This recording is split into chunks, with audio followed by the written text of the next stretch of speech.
Alors on va aller chercher du texte qui vient de Wikipédia par exemple. Donc c'est un exemple d'utilisation de texte qui a été fait en dehors de InDesign. Bien sûr, on peut rédiger dans InDesign si vous voulez. C'est possible aussi.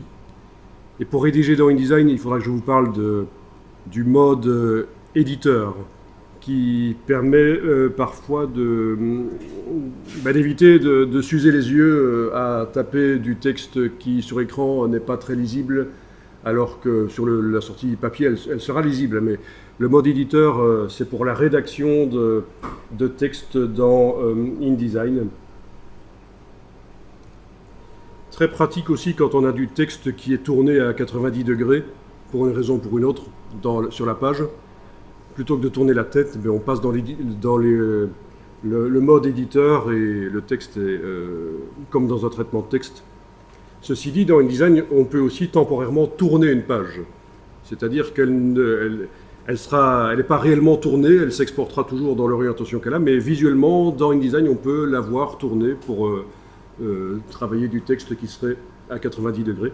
Typiquement, quand on a des gros tableaux à montrer sur des A4 verticaux, parfois on tourne le tableau et ça peut servir de tourner la page dans InDesign. La rotation de la page. Bon, mais je vous montrerai aussi comment ça marche, la rotation de la page. Alors, je vais aller dans un navigateur web. Vous avez Firefox.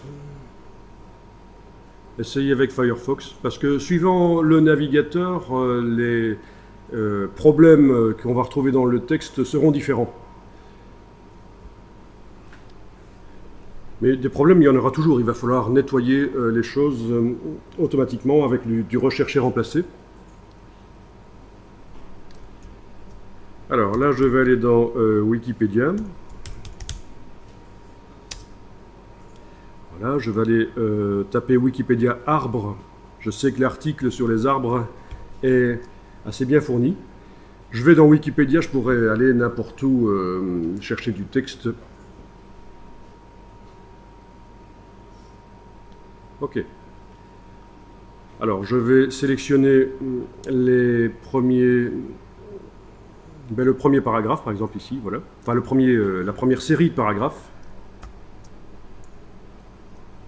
Alors, dans Wikipédia, vous voyez qu'on a des hyperliens. Techniquement, il est possible de les récupérer dans InDesign, et ça servira pour faire des PDF interactifs. Mais ça ne fonctionnera que lorsqu'on importe le texte, pas quand on le copie-colle. Là, on va faire un copier-coller. Les hyperliens, dans un premier temps, vont être perdus. Mais ça peut être intéressant de voir comment on récupère les hyperliens. Il va falloir en fait utiliser... Sur le PC, il faudra utiliser Word. Parce qu'avec WordPad, ça ne fonctionne pas. Je pense qu'il faudra vraiment utiliser Word pour arriver à transférer les hyperliens. On ne prend pas les titres et tout ça? Non, on va prendre juste la première série de paragraphes ici. Voilà, donc je fais un édition copier et je vais dans InDesign. Et alors, vu que les blocs sont tous chaînés, que je clique sur n'importe quel bloc avec l'outil texte, le curseur se met dans le premier. C'est un flux de texte d'une page à l'autre. Très intéressant de fonctionner comme ça, puisque ça veut dire que vous allez pouvoir supprimer du texte ou en insérer des images aussi, sans commencer à devoir tout réorganiser. C'est vraiment, ça va couler d'une page à l'autre automatiquement. Et donc ça peut être perturbant quand on clique et qu'on ne voit pas le curseur, mais c'est parce que c'est des blocs chaînés, forcément le curseur il est là au tout début.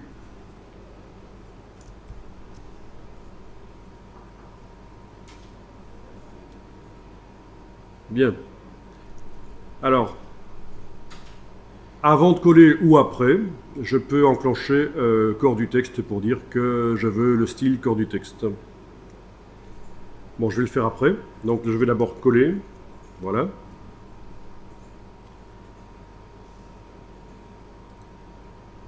Donc, le style utilisé par ces paragraphes, c'est toujours ces paragraphes standards chez moi. Paragraphe standard. Je vais faire un CTRL A et appliquer le style corps du texte body. Voilà.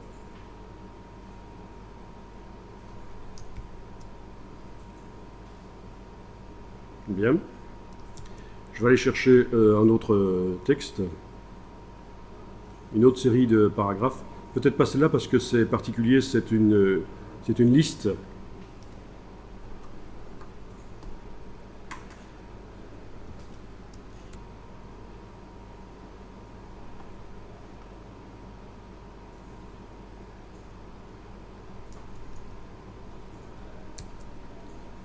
Bon, il faut évidemment faire attention que si je prends le titre avec les paragraphes qui suivent, j'aurai normalement dans le texte copié, j'aurai les hyperliens, quoique non, ça ne les prend pas, donc ça va.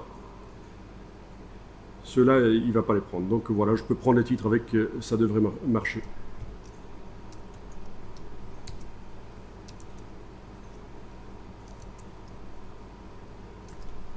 Alors, avant de coller la suite, évidemment, je me mets à la fin du dernier paragraphe, avec le curseur texte. J'enfonce la touche retour chariot et je colle. Donc ce que j'appelle la touche retour chariot, c'est évidemment la grosse touche sur le clavier, que beaucoup appellent la touche entrée, mais dans InDesign, la touche entrée, qui est en fait la touche en bas à droite, sur le pavé numérique, et la touche retour chariot ne font pas la même chose en fait. Pour créer un paragraphe vide, c'est vraiment la touche retour chariot qu'il faut enfoncer. Voilà, donc j'ai du texte, c'est super facile. J'enregistre le document. Vous avez bien les caractères masqués qui apparaissent. Et alors, le texte, le suivant que j'ai collé, est-ce qu'il utilise corps du text body? Oui. Parce qu'au moment où j'ai collé, c'était ce style de paragraphe qui était enclenché dans la palette style de paragraphe, donc il a pris. Donc je n'ai que du corps du text body dans ces blocs actuellement.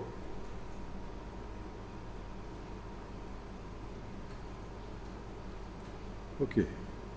Est-ce que ça fonctionne chez vous? Pas de problème? Bon, ok. Eh bien, on va créer quelques problèmes dans le texte, des choses qu'on rencontre typiquement. Il y a déjà des problèmes. Vous voyez qu'on a des paragraphes vides. On va les supprimer automatiquement par un rechercher remplacer. Mais on va créer d'autres problèmes. Donc typiquement, qu'est-ce qu'on peut avoir comme problème dans du texte tapé? Bon, il vient de Wikipédia, celui-là est quand même assez propre, mais si c'est un texte qui vient d'être tapé, il est possible qu'il y ait des doubles espaces à certains endroits. Il est possible que les personnes, à la place de faire une virgule qui colle au mot précédent, aient fait un espace-virgule, ce qui est une erreur typographique. Vous voyez? Même chose pour espace-point. Voilà. Au niveau des points d'interrogation, ben, normalement, on met un espace avant le point d'interrogation, mais pas un espace d'une valeur normale comme le reste du texte. Et là, je viens de mettre un espace normal avant un point d'interrogation. C'est une erreur, c'est pas très grave, c'est moins grave que les autres erreurs dont on vient de parler. Mais malgré tout, on va voir comment régler ça.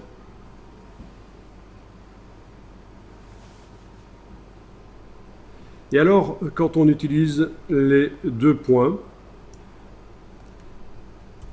voilà, il faut normalement mettre un espace avant les deux points, comme ça, sauf que cet espace doit être insécable. Il doit être non coupable, on ne peut pas pouvoir couper, on ne peut pas retrouver les deux points en début de ligne et le mot ici à la fin de la ligne précédente. Donc il faut un espace particulier qu'on appelle un espace insécable. Donc là aussi, voilà, j'ai donc mis ces différents problèmes dans le texte, un peu n'importe comment. Si ça ne veut plus rien dire, c'est pas grave.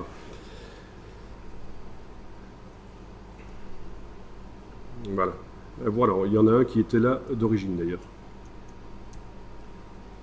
Les doubles espaces, les espaces-virgules, les espaces-points, les espaces-points d'interrogation, les espaces de points. Et la liste est beaucoup plus longue que ça, des choses qu'on peut nettoyer, mais ça c'est typiquement les choses qu'on rencontre comme problème.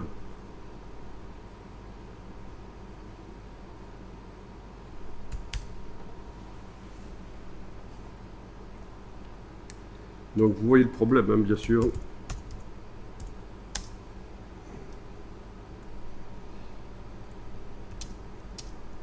Voilà.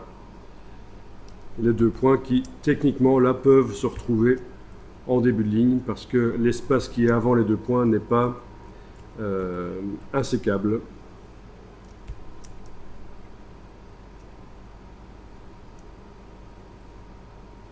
D'ailleurs, je vais laisser ça.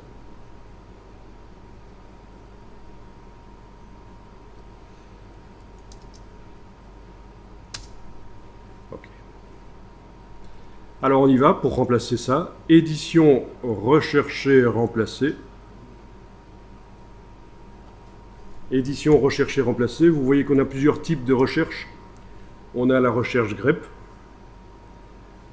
Donc le grep dans InDesign, ça peut être un style grep, mais ça peut aussi être une recherche grep avec des expressions régulières. On en a parlé un tout petit peu hier, mais on ne va pas le voir aujourd'hui. Alors, recherche de glyphes ou d'objets,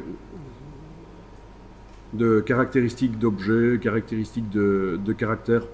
Mais ici, on va faire de la recherche de texte. Et alors, qu'est-ce qu'on recherche? On va commencer à rechercher un espace suivi de deux points. Voilà. Et on va le remplacer par quoi? Mais par un espace insécable suivi de deux points.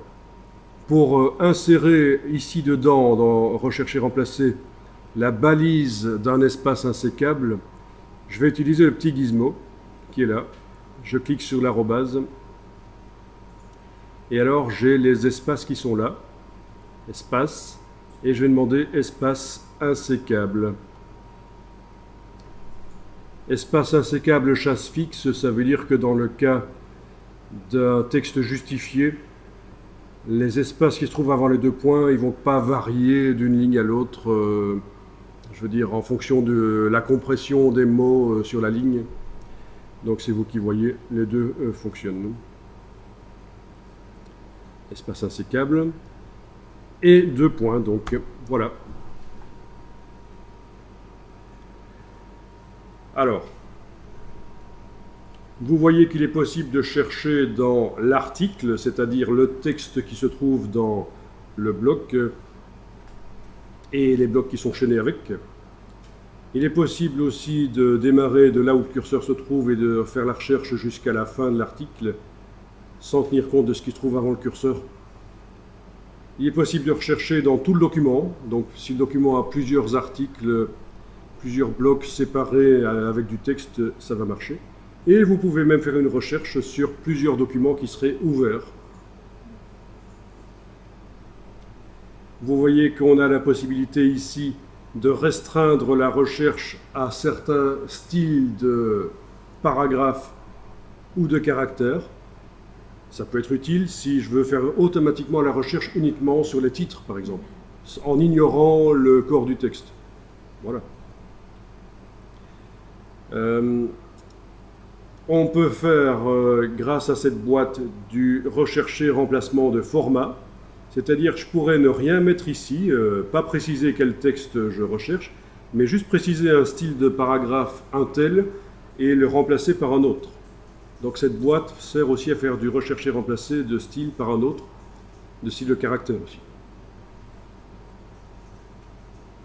On a la possibilité de restreindre la recherche. Donc si j'avais des calques verrouillés ou masqués, non, verrouillés là, les calques verrouillés, ben, je pourrais faire en sorte que la recherche agit quand même sur eux.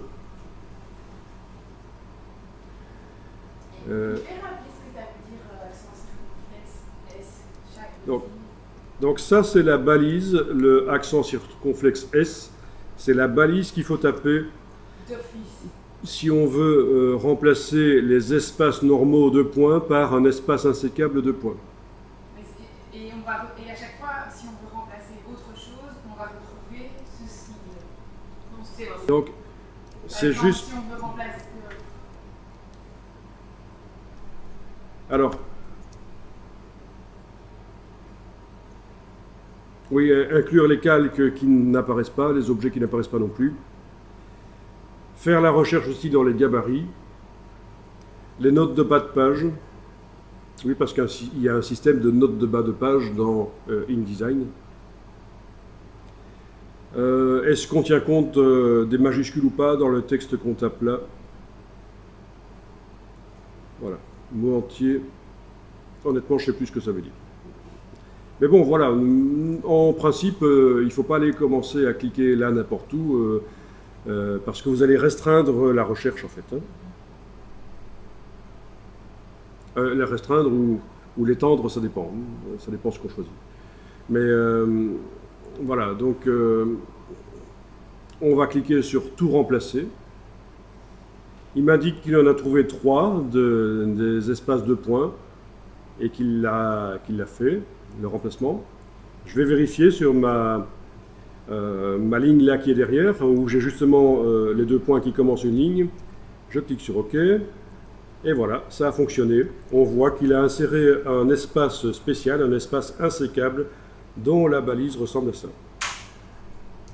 Donc jamais je n'aurai les 2 points qui démarrent une ligne, puisque ça doit toujours être attaché au mot qui précède.